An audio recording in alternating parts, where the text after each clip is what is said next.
ہمارے جو نان ایشوز ہیں ان پر زیادہ گفتگو ہوتی ہے اور ایشوز پر کم گفتگو ہوتی ہے. میرے ساتھ غریدہ فاروقی صاحب ہیں. غریدہ صاحبہ بہت شکریہ ہمیں جوائن کرنے کے لیے. سب سے پہلے تو اسی پہ اگر آپ اپنا موقف دینا چاہیں آڈیو لیکس کے حوالے سے جو گفتگو ہو رہی ہے. You think this is an issue for the people of Pakistan? You think this relates to the problems of the people of Pakistan?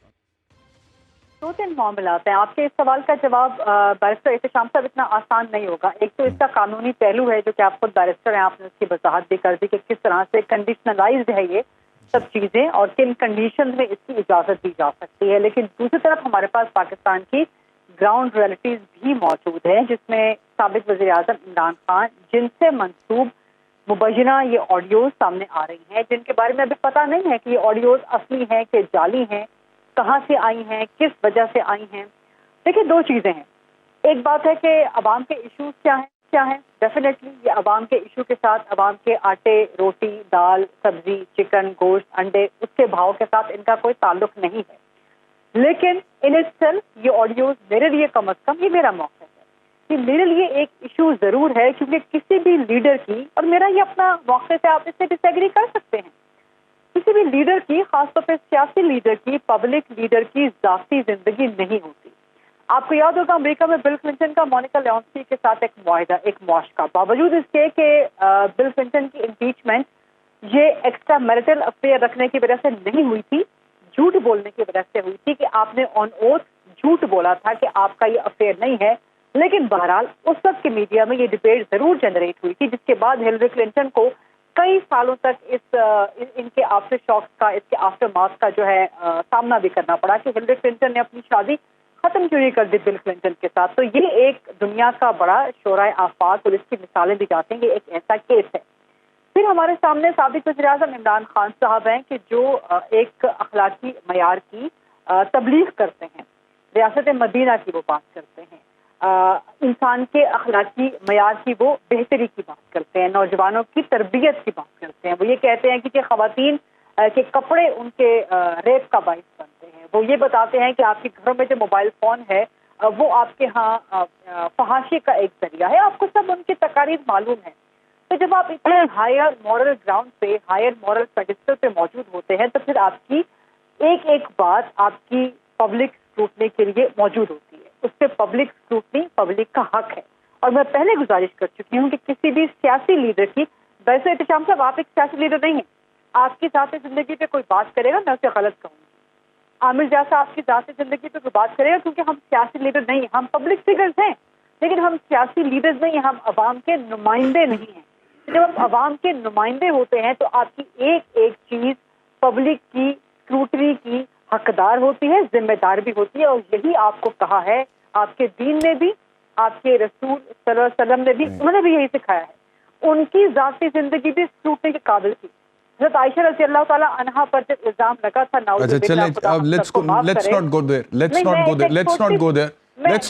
میری آپ گزارش سنیں, میں نے آپ کو سنا بڑی تفصیل سے, آپ نے کچھ پوائنٹس ریز کیے ہیں. I'd like to respond to that اگر آپ اجازت دیں تو.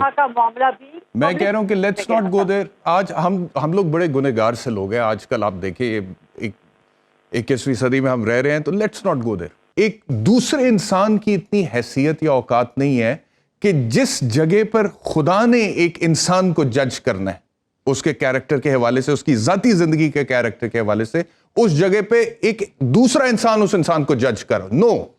ہاں, اگر اس انسان کی غیر اخلاقی حرکت سے کوئی تیسرا انسان افیکٹ ہو رہا ہے, متاثر ہو رہا ہے, تو پھر وہ breach of a human right آ گیا. پھر ہماری جو دنیاوی جورسڈکشنز اور ڈومینز ہیں اس میں وہ فال کرے گا, جیسا کہ میں یہ کہنے کی کوشش کر رہا ہوں. جی غریدہ فرمائیں. میں اگین آپ سے ڈس ایگری کروں گی. میں اپنی اسی پوائنٹ آف ویو سے قائم ہوں. اور بہت شکریہ بیرسٹر احتشام صاحب, آپ کی جو چیز, آپ کے اوپینین کی جو چیز مجھے پسند ہے کہ بہت کلیئرٹی ہے.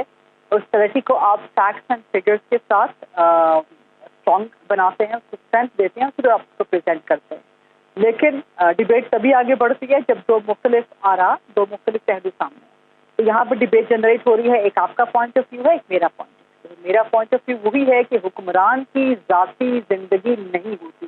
ایک حکمران جو عوام سے حکمرانی کا حق لے کے آتا ہے, جو عوام پہ حکمرانی کا ذمہ لے کے آتا ہے, جو اس کی سوچ لے کے آتا ہے پھر وہ ہر اعتبار سے ایک ذاتی زندگی ایک لے مین کی ہو لیکن سکتی یہاں ہے، پہ پھر ایک عام سوال بندے ہے کی آپ ہو سے، سکتی ہے. ایک سوال ہے پھر یہاں پہ آپ سے. میرا جو آرگیومنٹ ہے اس کے اوپر میں نے آپ کو بہت سارے سپریم کورٹ کے کیسز کے حوالے دیے ہیں، آئین کے حوالے دیے ہیں، قانون کے حوالے دیے ہیں.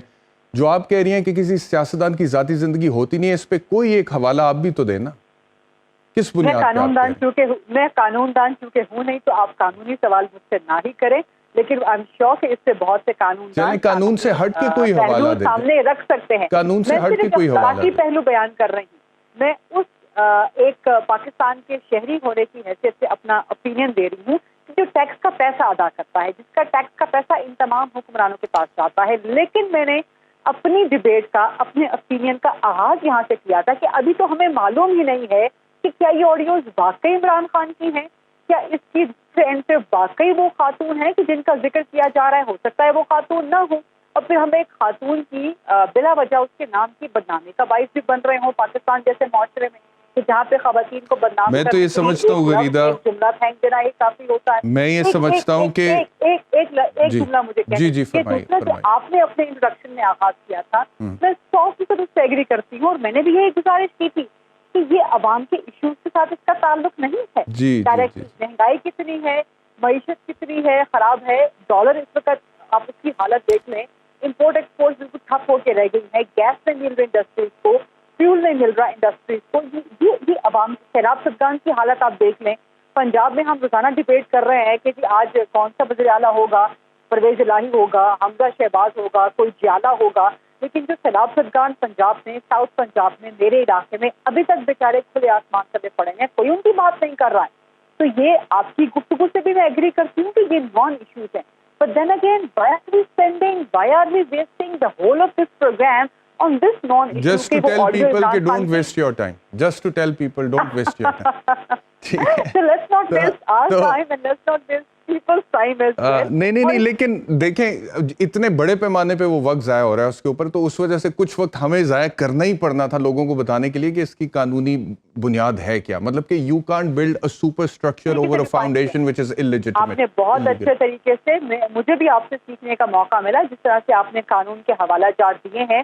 لیکن پھر آپ یہ بھی دیکھیں نا، دوسری طرف خود وزیر اعظم عمران خان کا بیان بھی ہے کہ یہ ایجنسی کو بالکل حق ہے اور ایجنسی بالکل ٹھیک کرتی ہیں. جو وہ حق مخصوص حالات میں ہے، وہ بالکل وہ ان حالات کا ذکر ہے. وہ بھی لمبا چوڑا قانون ہے، اب ٹائم نہیں ہے، ہم پھر اس بحث میں چلے جائیں گے.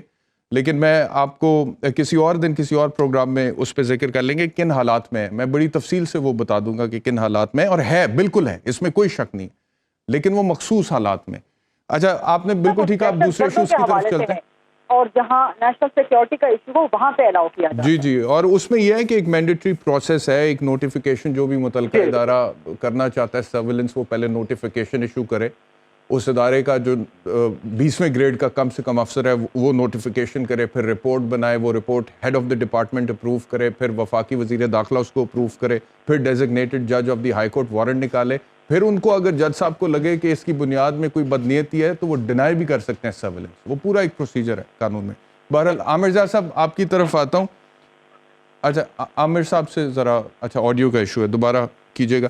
اچھا اب coming to the politics, Gharida مجھے یہ بتائیے گا اسمبلیاں تحلیل ہونے جا رہی ہیں نہیں آپ کے خیال میں؟ میرا نہیں خیال بیرسٹر احتشام صاحب، کیونکہ پرویز الہی صاحب تو واضح طور پہ کہہ چکے ہیں اور پرویز الہی کو تو اس وقت سوٹ کرتا ہے سیاسی اعتبار سے کہ جتنا ڈیلے ہو جائے. انہوں نے تو میرا خیال ہے کہ شکرانہ جو ہے نا وہ ادا کیا ہوگا، نفل شکرانے کے انہوں نے ادا کیے ہوں گے کہ اپوزیشن عدم اعتماد کی تحریک لے کے آ گئی، جس کی وجہ سے ایک ہفتہ کم از کم اور مل گیا. لیکن وہ کہتے ہیں نا کہ سیاسی اعتبار سے بکرے کی ماں کب تک خیر منائے گی. اب تو اعتماد کا ووٹ اس وقت نون لیگ پیپلز پارٹی کے ہاتھ میں کچھ بھی نہیں. بندے ان کے پاس ہے نہیں، 177 ان کے پاس نمبر ہے، آپشن ان کے پاس کوئی رہا نہیں. گورنر ڈی نوٹیفائی کر نہیں سکتے چیف منسٹر کو، کیونکہ چیف منسٹر نے انکار نہیں کیا اعتماد کا ووٹ لینے کے لیے. عدالت میں جا نہیں سکتے کیونکہ قانونی اعتبار سے کیس جو سیاسی ہے نون لیگ پیپلز پارٹی کا وہ اتنا مضبوط نہیں ہے. لے دے کے آخری سہارا چودھری شجاعت حسین ان کے پاس رہ جاتے ہیں، جن سے آج بھی ملاقات کی ہے آصف زرداری صاحب نے. لیکن مجھے وہاں سے بھی کوئی خاص چیز نکلتی بھی نظر نہیں آتی. اب یہ ساری کی ساری گیم پرویز الہی کے ہاتھ یا رہ سکتی ہے کہ عدم اعتماد سے ووٹنگ چلے میکسیمم دسمبر کے لاسٹ ویک میں ہو جانی ہے،